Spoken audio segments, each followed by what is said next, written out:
So welcome to my YouTube channel. म रेखेन्द्र बोहरा, तपाईँहरूलाई RS Nepal ट्युटोरियलमा स्वागत छ। आज चाहिँ हामी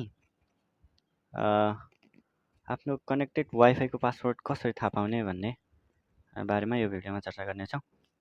त्यसको लागि चाहिँ हामीले पहिला मेनुमा जाउँ। मेनुमा गएपछि कमान्डमा जानुपर्छ।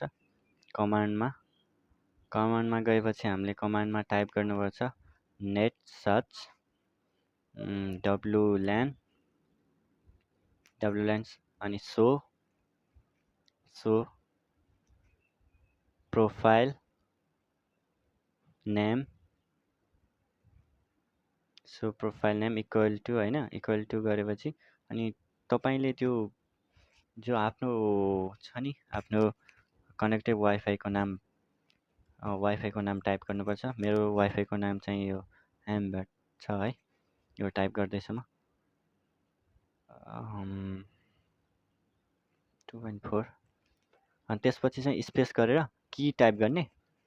की टाइप गरेपछि स्पेस इक्वल टु क्लियर गर्ने। क्लियर गरेपछि क्लियर अनि इन्टर गर्ने। इन्टर गरेपछि हाम्रो सेक्युरिटी सेटिङमा सेक्युरिटी सेटिङको की कन्टेन्टमा तपाईको पासवर्ड चाहिँ सो हुन्छ। सो भिडियो कस्तो लाग्यो यसलाई लाइक, कमेन्ट एन्ड सब्सक्राइब गरेर सेयर पनि गरिदिनु होला।